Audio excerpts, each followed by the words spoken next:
January 28th, 1999 was a day that changed my life. I guess like any other day, you go into it not knowing exactly what's going to happen. But that particular day, I had high expectations. And then what happened surprised me, changed me forever. But just to give you a little context, I grew up in the television and the entertainment industry. For the most part, I've been a television director for decades. I was touring with entertainment acts, doing corporate work, doing broadcast television, and I love what I do. I absolutely love what I do. Just the nature of what I did meant that I traveled a lot. And I was at a point in my career where I was on the road almost every week. Now, I say that even as I had married my high school sweetheart, who I'm still married to, madly in love with her.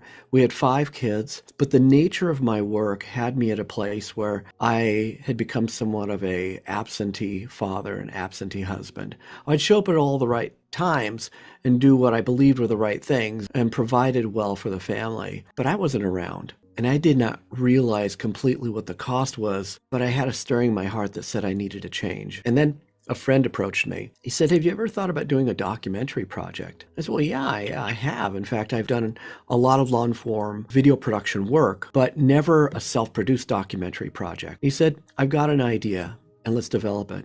So we did. We developed the project. The project went well. But I think a really important thing about the nature of the work that we do is that people celebrate the idea, I did it. I got it done. We produced this project. But the truth is, in the production world, production without distribution is just a fun hobby, and we need distribution. And as we finished the project, we got a call out of a company in Nashville and said, "We love your project, and we'd like to distribute it." That was crazy great news. But not only this, it wasn't just a distributor. They said, "Fly to Nashville. Let's have a meeting in late January, and I have a big advance check to give you." Even better. So, needless to say, after years of traveling on the road and working with celebrities and rock stars, I was going to be my own documentary producer, and I had a check waiting for me in Nashville. So when I got on that plane out of Portland, Oregon, I remember flying out of Portland and looking out over the Cascade Range. And it's absolutely stunning and beautiful. It was a gorgeous day. And I remember thinking to myself, today, my life is going to change forever. Today is going to be a change like I've never imagined. And my career is going to take a leap that's going to set me on an exciting new course. And hey, maybe I'll be a better father. Maybe I'll be a better husband. I just didn't know. But about 20 minutes into that flight, oddly enough, I started to feel ill. Like kind of sick to my stomach, maybe a little dizzy, which is strange because I'm never, ever sick. I'm just not sick.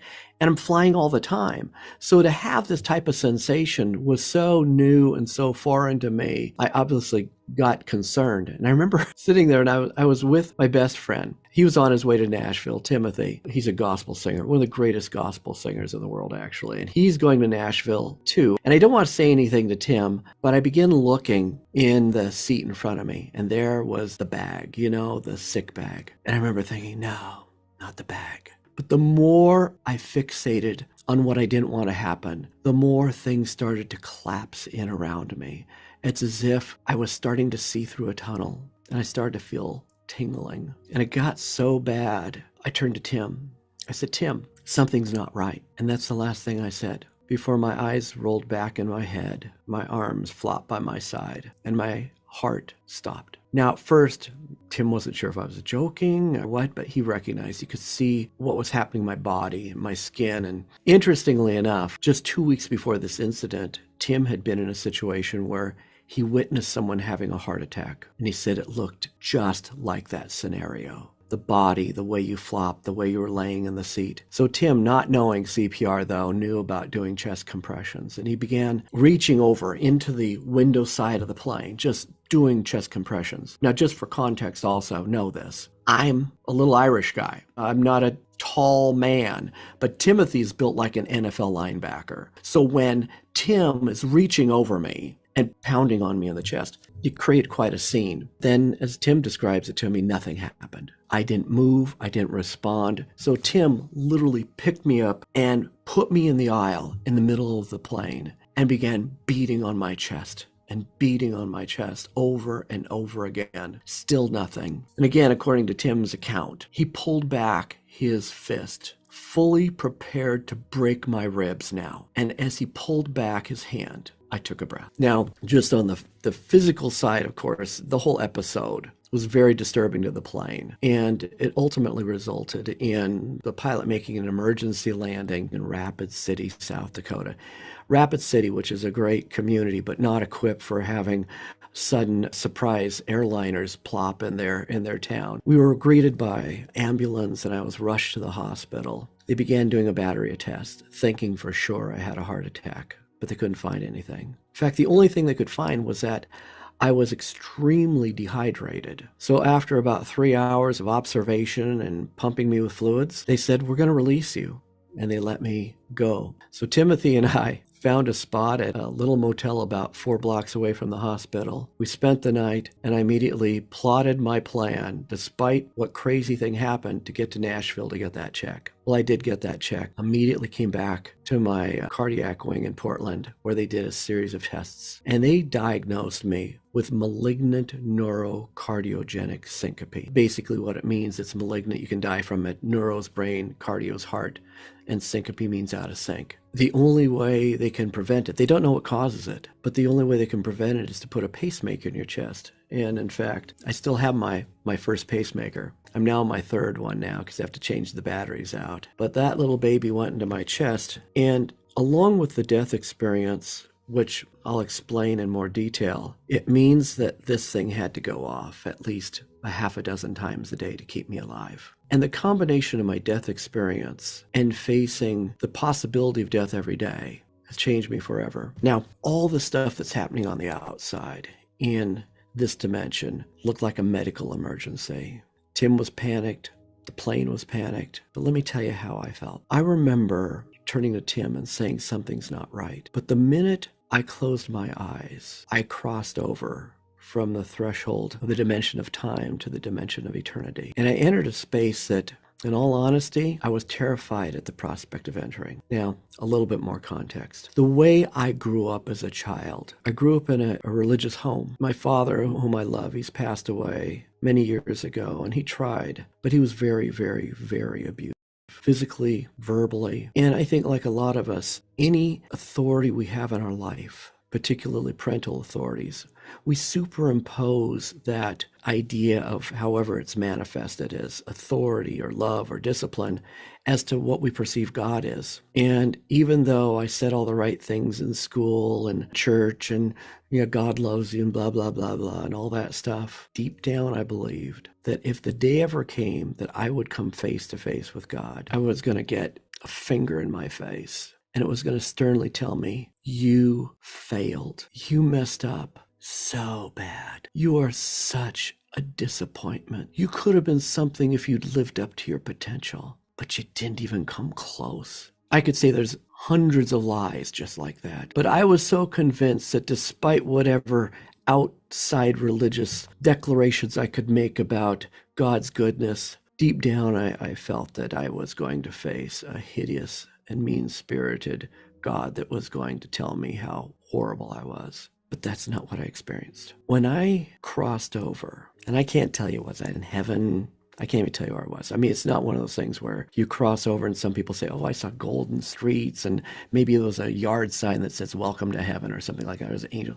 It wasn't like that at all. I was abruptly and suddenly and overwhelmingly thrust into the presence of God. And it wasn't as if, some people say, oh, and what do you look like, and da-da-da. It's as if this was not a place for words for me. It was a place of just an overwhelming sensation that I was now not only in the presence of the divine, but I was in the presence of the embodiment of love. And if you can try to imagine what eternity would be, just from a physics standpoint, that he says, as high as you can look up, or as low as you can look, or as right as you can right, it doesn't end. And that was to me as much the presence of God, but more so the overwhelming sense of God's love. Not just an objective body of love, but a love that loved me. It was so foreign to what I perceived God was, or could be. It was so foreign to my inner voice, the echoes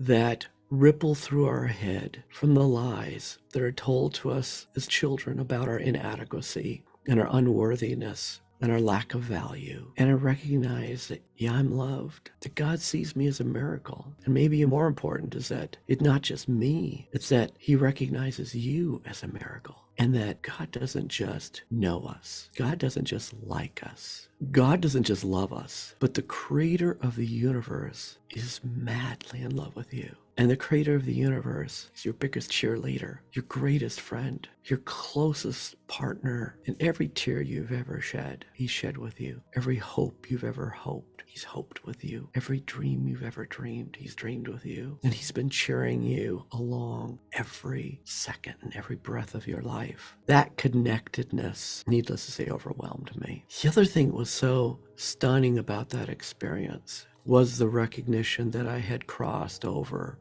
from a dimension of time and space to a dimension of eternity. And I couldn't put it into words at the time, but only now in retrospect, I see it's as if we entered a dimension where everything that ever has happened and everything that will happen has happened. And that sense of landing and conclusion, a completeness, also gave me enormous peace and a sense of also excitement, encouragement, hope. So as I was experiencing all this and just really absorbing it, and I will tell you, it's been years since this has happened. To this day, I still absorb what that means and what I felt. And new insights come in. I go, oh, that's what that meant. Oh, that's what that meant. To that degree, it changed me. And honestly, while Tim was having this emergency episode at 30,000 feet, I was having this incredible life-changing experience at the height of eternity. And I can also say that while his episode trying to revive me might have lasted 2 or 3 minutes, I don't know exactly, no one was timing it, but what probably seemed a long time, I may have been, according to eternal figures, in the presence of God for 1,000,000 years. I don't know, but suddenly I came back. And I remember that second that all of a sudden I regained consciousness. It's like I came through a threshold. Now, some people, they talk about dying and they go to a tunnel and then they go some light. My exit was fast and instantaneous. My journey back, that's where the tunnel was. It was that being pulled back into the dimension of time and space and into my body where I was about to begin my life anew. And I was back just like that. And I was overwhelmed at how loud our world was. I mean, seriously. As I said, getting on that plane, I remember thinking that day my life's going to change forever. And it has. One thing that I have absolutely no fear of is death, because I know we live. But more importantly, I know that there's a God that's madly in love with us, madly in love with you. And when I hear people say, I'm dying, I'm going to die, secretly, there's a part of me that my heart aches for the family. My heart aches for the process, but my heart rejoices for the outcome, because it's better than someone telling you they're going to Disneyland, they're going to Europe, they're going to experience something. I go, oh, trust me, what you're about to experience is going to blow your mind and change you forever. I also mentioned that because of the pacemaker now, it means that I now live with a condition that if there's any mechanical failure, it means that I might not get up tomorrow morning. It means that my heart might take a dramatic shift, even as I share the story with you, and I might close my eyes and be gone. So when I wake up in the morning, I acknowledge that breath, not only as a precious, precious gift, but as a gift now I have to give to others. Because I believe that my next breath, my next day, it's something I didn't earn. It's something I didn't deserve. I mean, I can't say I paid money for it or did some magical deed for it. I believe it on my heart. It's a precious, precious gift. And if we're given that precious gift today, how are we going to use that gift to make an impact in the lives of those around us?